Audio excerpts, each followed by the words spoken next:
Today, New York City agreed to pay $40 million to 5 men wrongly convicted of raping and beating a jogger in Central Park back in 1989. The men served 6 to 13 years in prison before their convictions were thrown out. Here's Michelle Miller. 39-year-old Kevin Richardson spent nearly 7 years of his life in prison for a crime he didn't commit. Y'all don't really understand what we went through.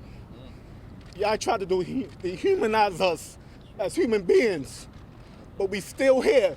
In 1989, Richardson was one of 5 teenage boys who were arrested for the brutal rape of a 28-year-old white female jogger in New York's Central Park.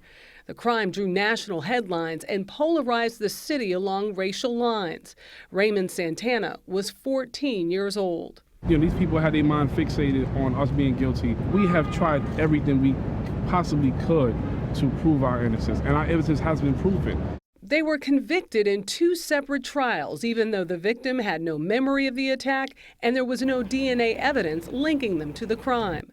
The case was built on videotaped confessions.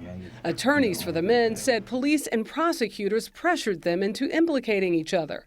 Yusuf Salam was 15 years old. I met Raymond Santana in prison. Yeah.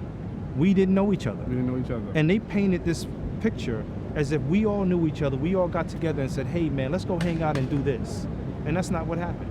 In 2002, 12 years after they were sentenced, serial rapist and murderer Mateus Reyes confessed, saying he acted alone. DNA evidence corroborated his story. A judge threw out the convictions. This is an indelible scar. And even though we have somewhat been righted, we still have that indelible scar. 22 states now have laws requiring interrogations of minors to be recorded.